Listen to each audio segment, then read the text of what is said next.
Good morning, student. Today we are doing +1 class math, and today's topic relations and functions.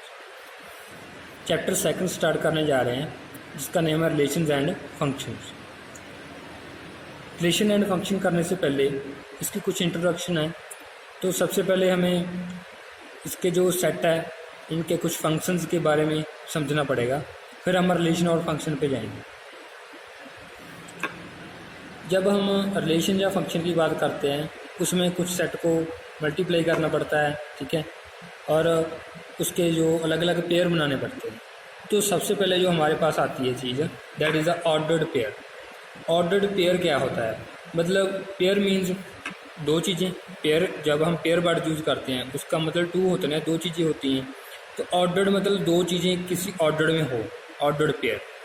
N ordered pair is a pair of two objects. Two object का pair होता है whose components occur in specified order. एक specified order में जो occur होते हैं, जैसे यहाँ पर लिख दिया ए कॉमा बी, ठीक है। ए कॉमा बी हमें डिनोट कर रहा है कि जो ए है वो सेट ए से लिया जा रहा है और जो बी है वो सेट बी से लिया जा रहा है, ठीक है बच्चे। तो इनको हम ऑर्डर्ड पेयर में रख लेंगे। दूसरा, it is evident from definition that A comma B not equal to B comma A. मतलब अगर ए कॉमा बी लिख रहे हैं, वो बी कॉमा ए के इक्वल नहीं होगा, क्योंकि इसका ऑर्डर क्या बोल रहा है कि फर्स्ट एलिमेंट ए का है, तो A belongs to A and B belongs to set B. यहाँ से पता चल गया। लेकिन इसमें तो फिर उल्टा हो गया, तो ये दोनों इक्वल नहीं हो सकते। इक्वल कब होंगे? A B equal to C D कब होंगे? जब ए और सी इक्वल हो जाएं और बी और डी इक्वल हो जाएं, तो हम बोल सकते हैं ये दोनों जो ऑर्डर पेयर है ये इक्वल हो जाए, ठीक है। मीनिंग यही है, ऑर्डर पेयर का मीनिंग यही है कि आपको अगर ऐसे लिख दिया ए कॉमा बी लिख दिया, इसका मतलब है जो फर्स्ट एलिमेंट है वो फर्स्ट सेट में से है, ए में से है, और जो सेकंड एलिमेंट है वो सेट बी में से है। That is the ordered pair. इसका इतना ही काम है। उसके बाद हमें पता होना चाहिए कि कार्टेशियन प्रोडक्ट ऑफ सेट्स क्या होती है, क्योंकि इसको रिलेशन एंड फंक्शन में हम यूज़ किया करेंगे। तो रिलेशन बनाएंगे वो प्रोडक्ट करके ही बनाएंगे, तो इसलिए हमें कार्टेशियन प्रोडक्ट हमें पहले पता होना चाहिए। A and B two sets, non empty set है दो। Cartesian product of set A and B denoted by A cross B. Cartesian product को ए क्रॉस बी के साथ क्रॉस के साथ डिनोट किया जाता है। Defined as set of all ordered pair A comma B. उसमें कौन से एलिमेंट आएंगे? ए कॉमा बी के एलिमेंट आएंगे। देखो ए में कैसे एलिमेंट हैं? 1 2 3। बी में 4 5, सिंगल सिंगल एलिमेंट है। लेकिन जब आप ए क्रॉस बी निकालोगे वो भी एक सेट बनेगा। उसमें कौन से टाइप के एलिमेंट आएंगे? उनमें पेयर के, ऑर्डर्ड पेयर के एलिमेंट्स आएंगे। जैसे ए क्रॉस बी ले लिया, 1 4 के साथ आएगा और 1 5 के साथ भी आएगा। सिमिलर 2 4 के साथ एंड 2 5 के साथ। सिमिलर जो 3 है 3 4 के साथ एंड 3 5 के साथ। तो ये ए क्रॉस बी का ये सेट है, इसमें किस टाइप के एलिमेंट्स हैं? ए कॉमा बी के। That's these are the ordered pair elements. लेकिन अगर ए सेट है उसमें सिंगल सिंगल है, बी में भी सिंगल सिंगल है। जब आप मल्टीप्लाई लिख रहे हो तो वो कॉमाज में आएंगे, ऑर्डर्ड पेयर में आएंगे। इसका मतलब यही है, कार्टेशियन प्रोडक्ट में जो एलिमेंट आएंगे वो इस तरह आएंगे। मतलब पहले 1 को दोनों के साथ लेना पड़ेगा, फिर 2 को इन दोनों के साथ, फिर 3 को इन दोनों के साथ। तो ऐसे हम एक नया सेट बना लिया ए क्रॉस बी का, which is the Cartesian product of sets. अगर बी क्रॉस ए ले रहे हैं तो क्या आएगा? पहले बी का 4 लेंगे, उनको इन तीनों के साथ लिखेंगे, 4 1 4 2 4 3। सिमिलर 5 उठाएंगे, 5 को 1 के साथ, 2 के साथ एंड 3 के साथ। तो ये दोनों अलग अलग सेट हैं, ठीक है। A cross B may not be equal to B cross A. Equal हो भी सकते हैं और नहीं भी, ठीक है। तो ज़रूरी नहीं है कि हर टाइम इक्वल होंगे, तो इक्वल नहीं भी हो सकते, ओके। तो उसके लिए कुछ ऑब्जर्वेशंस हैं, कुछ प्रॉपर्टीज़ हैं, वो ध्यान में रखनी है। ए इक्वल टू बी है जब A cross B equal to A cross A is set of all ordered pair type A comma B. जो ए है वो ए को बिलोंग कर रहा है, जो बी है वो भी ए को बिलोंग कर रहा है। इसीलिए ए क्रॉस ए क्या हो जाएगा? A dot A comma B हो जाएंगे। ठीक है, ए क्रॉस ए को यूजली हम लिख सकते हैं ए स्क्वायर। अगर ए स्क्वायर लिख दिया दैट मीन्स ए क्रॉस ए है। ठीक है, जब ए और बी इक्वल हो जाएंगे तो हम ए इसकी जगह क्या लिख सकते हैं, ए लिख सकते हैं। तो ये सेट क्या बन जाएगा, ए क्रॉस ए बन जाएगा। That is clear. नेक्स्ट, अगर नॉट इक्वल है तो ये दोनों भी इक्वल नहीं होंगे। इफ़ ए और बी इज़ नल सेट, अगर ए और बी में से कोई भी एम्प्टी है, ठीक है, तो A cross B will be empty, तो ए क्रॉस बी भी एम्प्टी आएगा। ओके, फाई आएगा।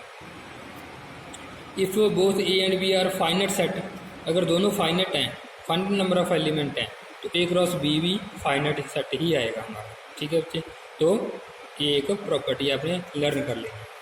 अगर ए और बी में से कोई एक इनफाइनेट है तो उनकी जो प्रोडक्ट है, कार्टेशियन प्रोडक्ट, वो भी क्या आएगी, इनफाइनेट आएगी। ठीक है, तो सिमिलर अगर तीन सेट्स आ गए तो तीनों की अगर आप क्रॉस मल्टीप्लिकेशन करा रहे हो तो 3 टाइप के ट्रिपलेट आएंगे, तीन एलिमेंट आने लगे। अगर 2 की प्रोडक्ट है तो पेयर आ रहा है, अगर 3 की है तो तीन एलिमेंट आ जाए। ठीक है, तो उसके बाद कुछ प्रॉपर्टीज़ हैं हमारी। ठीक है, ये आपने ध्यान से देख लेनी है। तो अगर सबसेट है बी का तो क्या होगा, अगर ए क्रॉस सी लोगे वो सबसेट होगा बी क्रॉस सी का। मतलब ए के साथ भी सी को मल्टीप्लाई कर रहे हो, बी के साथ भी, तो सबसेट वैसे ही रह जाएगा। मतलब ए क्रॉस सी सबसेट ही रहेगा बी क्रॉस सी का। तो ये सारी प्रॉपर्टीज़ हमने देख लेनी है। आपको इसकी PDF मैं सेंड कर दूंगा, इसको लर्निंग करना है। ठीक है बच्चे, अब एक्सरसाइज 2.1 है जो, उसमें हम क्रॉस मल्टीप्लिकेशन के साम ही करेंगे। जो फर्स्ट साम है हमारा, ये वाला गिवन है हमें, ये 2 सेट्स दे दिए, दोनों इक्वल दे दिए। Find that value of X and Y, तो हम फर्स्ट एलिमेंट फर्स्ट के इक्वल रख देंगे, सेकंड वाला सेकंड के। ठीक है, क्योंकि इक्वल दे रखे हैं इसलिए हम इक्वल रख सकते हैं। तो फर्स्ट में से एक्स की वैल्यू निकाल देंगे, सेकंड में से वाई। एक्स एंड वाई हमारा 2 और 1 आ गया। सिमिलर सेकंड क्वेश्चन में set A has 3 element and B set के 3 एलिमेंट हैं। The find the number of element A cross B. तो हमने अभी प्रॉपर्टी पढ़ी थी एन ए क्रॉस बी क्या होता है, n A into n B. मतलब ए सेट में 3 एलिमेंट है, बी में भी 3 एलिमेंट है, तो ए क्रॉस बी में कितने होंगे, 9 एलिमेंट हो जाए। ठीक है, अब जी दे दिया, एक एच दे दिया, अब इनकी मल्टीप्लिकेशन करनी है। जी इंटू एच मीन्स 7 को इन तीनों के साथ, 7 5 7 4 7 2। सिमिलर 8 को इन तीनों के साथ। ठीक है, तो ये हमारा जी इंटू एच हो जाएगा। Similarly H into G. उसके बाद state whether each of following statement true और false. P M N Q N M है। पी क्यू क्या है, M N and N M. P Q में ये वाले एलिमेंट्स हैं। क्या ये स्टेटमेंट ट्रू है, नहीं। पी क्यू में कौन से एलिमेंट आएंगे, एम एन आएगा है, एम एम भी आएगा, और एन एन भी आएगा, और एन एम भी आएगा। ठीक है, तो ये सारे एलिमेंट आने चाहिए थे, 2 एलिमेंट कम थे, इसलिए स्टेटमेंट क्या आ गई, फॉल्स है। सिमिलर नेक्स्ट वाले में, ठीक है, वो ट्रू है क्योंकि प्रोडक्ट शो की गई है। ठीक है, वो एक्स एंड वाई हमारा पेयर बन गया। जो एक्स है वो ए को बिलोंग कर रहा है, वाई है बी को, ये बिल्कुल सही है। उसके बाद ए बी सेट दे दिया। ठीक है, बी के साथ इसकी इंटरसेक्शन फाई के साथ, फाई के साथ इंटरसेक्शन किसी बी के साथ लूँगा तो क्या आएगी, देखो 3 4 की फाई के साथ इंटरसेक्शन क्या आएगी, फाई आएगी, क्योंकि इधर तो कोई एलिमेंट ही नहीं है, कॉमन ही नहीं है, कुछ कॉमन नहीं है तो फाई आएगा। तो ये अगर फाई आ गया, ये सारा ए को फाई के साथ क्रॉस करूँगा तो वो क्या आएगा, फाई। That is true. इस तरह आपने ये सारी एक्सरसाइज सॉल्व कर लेनी है। ठीक है, इसकी PDF आपको मिल जाएगी। Thank you, have a nice day.